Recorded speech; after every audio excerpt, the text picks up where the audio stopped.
Hello po sa inyong lahat mga ka-crypto. Ako po si Pinoy Crypto Trader at sa video na ito ay atin pong pag-uusapan ang aking technical analysis dito po kay Shiba Inu ngayon pong May 30 taong 2024. At ang atin pong nakikita rito ay ang daily chart time frame nitong si Shiba Inu kung saan ay mapapansin po natin na pinatamaan po niya ulit yung ating take profit dito sa presyong 40 digits 27.74. Kaya sa madaling salita ay take profit na naman po tayo dito kay Shiba Inu.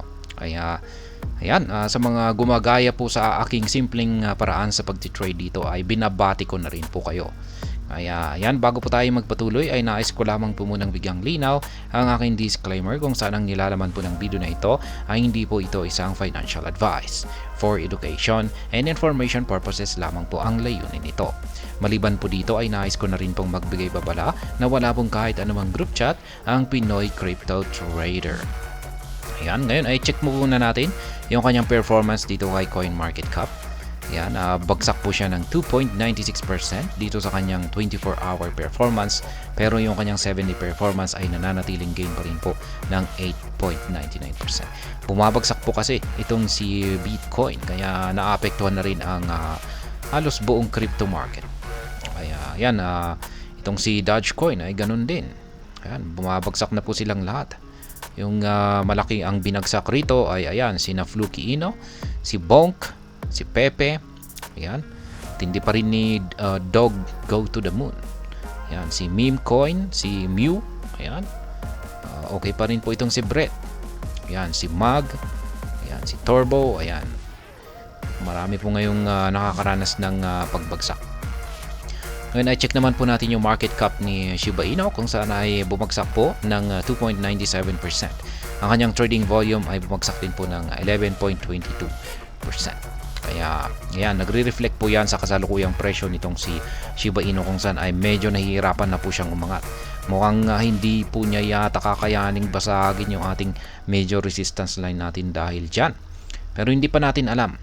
Baka yung kanyang baka meron pa siyang sapat na konting pwersa na maski yung kasalukuyang candlestick man lang natin ngayon ay magsara yung kanyang katawan niya, yung kanyang katawan dito sa ibabaw ng major resistance line natin.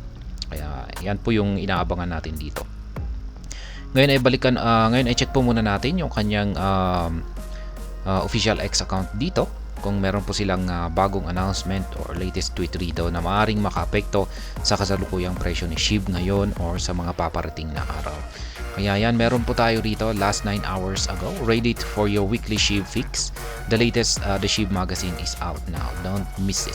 Ayan, yung kanilang latest na SHIB magazine nailabas na raw nila. Last 11 hours, 3 years ago, Ryuji burned SHIB to Vitalik Buterin, a move that etched the SHIB army in history. Now our partners K9 Finance pay homage with a 410 million K9 burn on May 31st. The legacy of burn continues. Ayan, nagsusunog na rin po itong si K9. Ayan, para bigyang commemoration yung isinagawang pagsusunog ni Ginoong Vitalik Buterin kay Shiba Inu. Ayan, kapag sunog sila noong May 31. Ayan, bukas po yan. Bukas po pala nila isasagawa yung kanilang pagsusunog yan. To celebrate Vitalik's SHIB donation by day, K9 Finance will burn 410 million K9 on May 31. K9 po yan yung susunugin, hindi po Shiba Inu. K9 token, 410 million. Kaya yan, magbe-benefit po rito ay yung mga nagko-hold dito kay K9. Last 16 hours, ayan, kawawa naman siya, umiiyak. Siya po yata si Pepe. New challenger emerged, but the SHIB army remains unfazed at the top 1, while the runner-up spot is open even to amphibians. The top dog position is ours. Ayan. Hindi parang sinasabi niya rito, parang sinasabi ni Shiba dito na bukas ang top positions. Ayan, or top spots. Ayan, sa mga amphibians. Ayan, yung mga amphibians na yan ay yung mga hayop na naninirahan sa mga tubig. At yan po ay katulad ni Pepe. Ayan, pero sabi ni Shiba Inu dito ay yung mga top positions ay pagmamay-ari daw ng mga aso. Kaya yan, at hindi para sa mga amphibians. Ayan, kaya pala nasaktan si Pepe at umiiyak. Ayan. Tapos hindi pa niya sinasayang yung kanyang luha. Ayan, iniipot niya sa isang bowl. Kaya kawawa naman siya. Ang sakit magsalita ni Sheeb. Kaya ayan, ngayon ay check pa pala natin yung ating Sheepburn portal. Ayan, kung saan ay umangat po ng 55.46% ang burn rate natin dito kay Shiba Inu, sapagkat may nagsunog po ng 2.3 million na amount ng Shiba Inu tokens. At ayan, nakikita natin dito sa latest burn transactions na may nakapagsunog ng 1.2 million na amount ng Shiba tokens last 13 hours ago. Ngayon ay balikan na po natin ang pagti-technical analysis dito ay Shiba Inu, kung saan ay ayan na nga, kahapon ay na-trigger na po yung take profit natin dito sa price level na 40 digits 27.74. Ayan, lalagay na natin dito yan. Ayan, kasi nadaanan na po yan or na-trigger na po yan. Kaya ngayon ay magsiset po tayo ng panibagong buy pending order natin dito. Ayan, pwedeng mag-set po tayo rito. Lagay po natin dito. Ayan. Dito lang. Kaya yan po yung aking panibagong mga live spot trading positions dito kay Shiba Inu. Yung mga kulay yellow arrow signs na nandito ay mga sell pending orders ko po yan or take profit. Mga kulay blue na mga arrow signs dito sa ibaba ay mga buy pending orders ko naman ang mga ito. Yung mga dinaanan naman ni Shiba Inu dito na yan, yung mga dinaanan ng kanyang mga candlestick dito na mga arrow signs, ayan naman po yung aking mga previous trades dito. Kaya nakakadalawang take profit na po ako ngayon simula nung noong sinimulan po natin na i-track yung ating pagti-trade dito kay Shiba Inu. Ayan, syempre marami na akong beses diyan, ilang beses na po akong nakapag trade dito kay Shiba Inu. Ayan, pero dito lamang po natin sinimulan noong April 13 na i-track yung ating mga trading transactions dito kay Shiba Inu. Kaya ngayon ay hindi pa rin po nagbabago yung aking long-term price projection dito na dulot po ng breakout natin dito sa upper portion ng ating bullish flag pattern na ito ay aakyatin niya yung pinakamataas na price target natin dito na nasa presyong 40 digits 36.55. Kaya ito po yung pinakamataas na price target natin base sa breakout ng pattern na ito, isang bullish flag pattern. Ngayon ay yung triangle pattern natin dito ay nakumpleto na po. Ayan, at yan na nga, isa itong matagumpay na pattern kasi ayan, nagkaroon na rin po ng breakout dito sa upper portion at yung pinaka price target natin dito ay ito. At yan na nga, kahapon ay pinatamaan niya na yung pinaka price target natin base po sa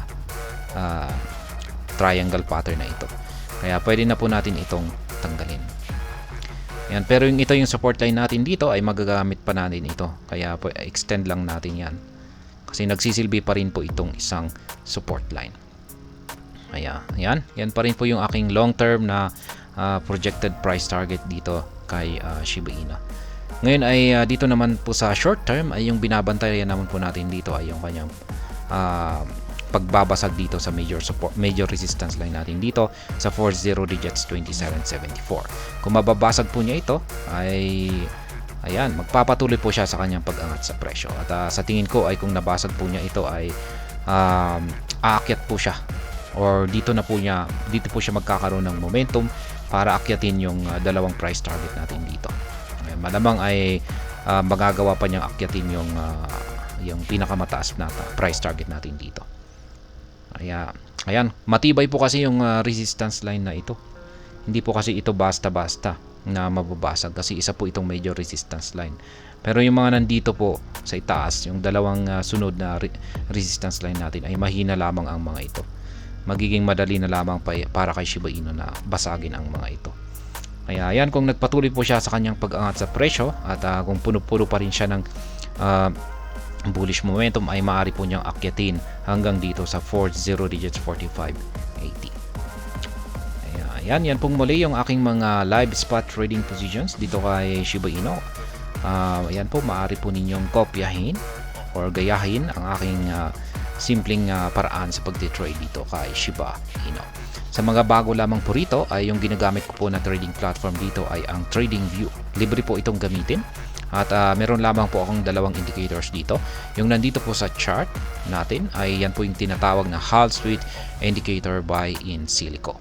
Yung nandito naman po sa ibaba ay ito po yung tinatawag na QQE Mode Indicator. Kaya yan. At hanggang dito na lamang po tayo sa video na ito. Sana po ay inyong nagustuhan ang aking paliwanag sa video na ito. Kung inyo po itong nagustuhan ay pakiclick lamang po ang like button nito. Para naman po sa mga bago lamang dito, kayo po ay aking inaanyayahan para mag-subscribe. Pakiclick na rin po ang bell icon nito dahil ito po ang siya magsisilbing notification nito sa mga bago kong videos na akin pong ina-upload sa aking YouTube channel na ito. Marami pong salamat sa panonood, ingat po tayo lagi at God bless po sa ating lahat.